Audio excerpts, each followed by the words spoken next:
Back in the back paddock yet again, this time joined with trainer Nancy Takter. Nancy, thank you for taking some time out of your night to chat with us here. But first, before we touch on a few that you're racing tonight, I want to ask you about Carl. We're going to celebrate him here at the Big M on FanDuel nights, but I see you're having a little showcase at your farm. Tell us a little bit about that.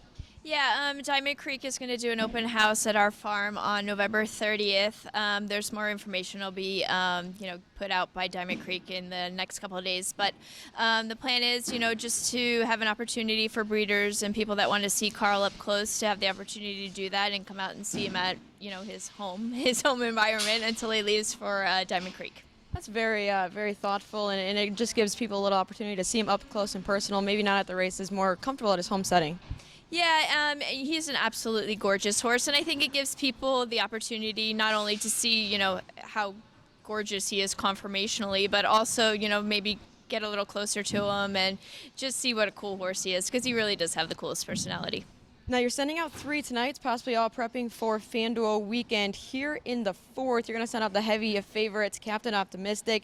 He was 4th in the Breeders' Crown Final after winning his elimination, but he was scratched sick from that kindergarten consolation. How has he been the past few weeks, and maybe what was that sickness due to? Well, unfortunately, he did come up sick for me. I had entered him for the consolation of the kindergarten, and I trained him on Wednesday, and he trained super. And then Thursday morning, he had a fever, so we had to do right by the horse and scratch him for the weekend. But he's been good since the sickness. Unfortunately, I had a little bit of sickness go through my entire barn, so not ideal. But he's definitely probably going to need the mile today. But hopefully, it'll set up good for the Governor's Cup and the elimination next week and the final the following week. Spicy Nice in race 8 is coming off of a good effort in the Breeders' Crown Final, but was up against the post draw that night, and unfortunately that's the case again here tonight with post 8. But we haven't seen her race since the final. What can we expect from her tonight, especially with the fitness standpoint, not racing in a few weeks? Well, she was actually another one that came up a little sick after the Breeders' Crown. She raced huge in the Breeders' Crown from the 9-hole, and unfortunately, like you said, she drew the 8-hole again. She just seems not to have any luck in the draw, but she's a really nice filly, and I think she's going to do well tonight. She trained really well this week. I was really happy with her, and she always gives a good effort.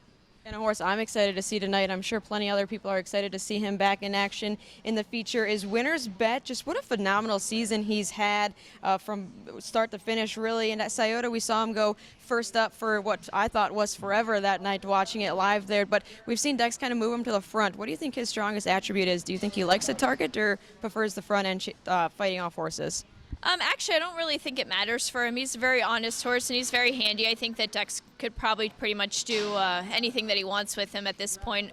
Personally, I'd probably like to see him race off the pace this week just because he's been on the front the last few weeks. But Dex is going to have to make that decision. That's what he gets paid for.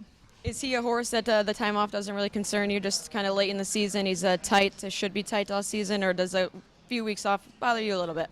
Actually, I think that he actually races better with a little bit of layoff. I found usually when he gets like 2 weeks between his races is ideal for him, which is similar to what, when he had that huge performance at Scioto, he did have that. He's really easy to train in between the races, and he takes a lot of good care of himself. So I'm really not concerned about his fitness. He had a lot of days off between the Breeders' Crown and Lexington race, so today should be fine. Nancy, best of luck tonight. Hopefully we're catching up with you in a few weeks at the FanDuel Finals. Thank you.